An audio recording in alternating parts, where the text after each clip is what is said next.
Hey everybody, welcome back to the channel. So today I wanted to discuss something I briefly mentioned last video, but in a little bit more detail right now. And that's the decision by this Supreme Court to give former presidents absolute immunity for any official actions taken under the office of their presidency. And by the way, Chief Justice Roberts gave a very broad definition of what an official action is, so there's lots of wiggle room. And this is being viewed as a massive increase to the powers of the executive branch and to the powers of the presidency. And honestly, it's on brand with what we've seen from the Supreme Court over the years. This court's probably the most conservative court we've seen in almost a century, and it shows.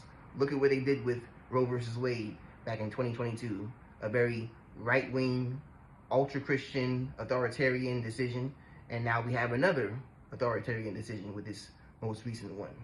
And I feel like there's also probably some kind of connection that needs to be made that I feel like deserves more attention between this Supreme Court and their right-leaning authoritarian tendencies and the Project 2025 agenda being pushed right now by conservatives should Donald Trump take office in 2025. I'm not saying that there's this deliberate, intentional scheme, but at the very least, I feel like the Supreme Court is setting the stage for a successful Project 2025 to take place, should that happen. And I feel like also there needs to be more emphasis placed on the fact that Project 2025 is a fundamental transformation of how society operates. They want to criminalize LGBTQIA plus existence. They want to do a national abortion ban. They want to replace federal workers with MAGA loyalists. Guys, this is a fundamental transformation. I know a lot of times there's this notion in society that, oh, whoever's president, nothing really fundamentally changes. Everything stays the same, more or less. And even the fact that Donald Trump was president before in 2016 might add to that.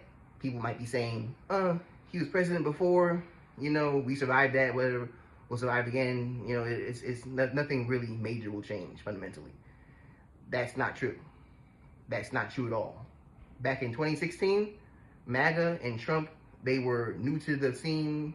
They were really, they were disorganized. They really didn't know how to wield power. Fast forward 8 years later, and they know a lot more about how to wield power. They know a lot more about what they're doing. They're much more experienced, they're much more competent, and that will show if we allow this to happen. This is a fundamental transformation of how our society operates in the direction of a right-wing, authoritarian Christian state, if we allow that to be. And we need to take this a lot more seriously than what we are, and we need to be placing a lot more attention on what this could do.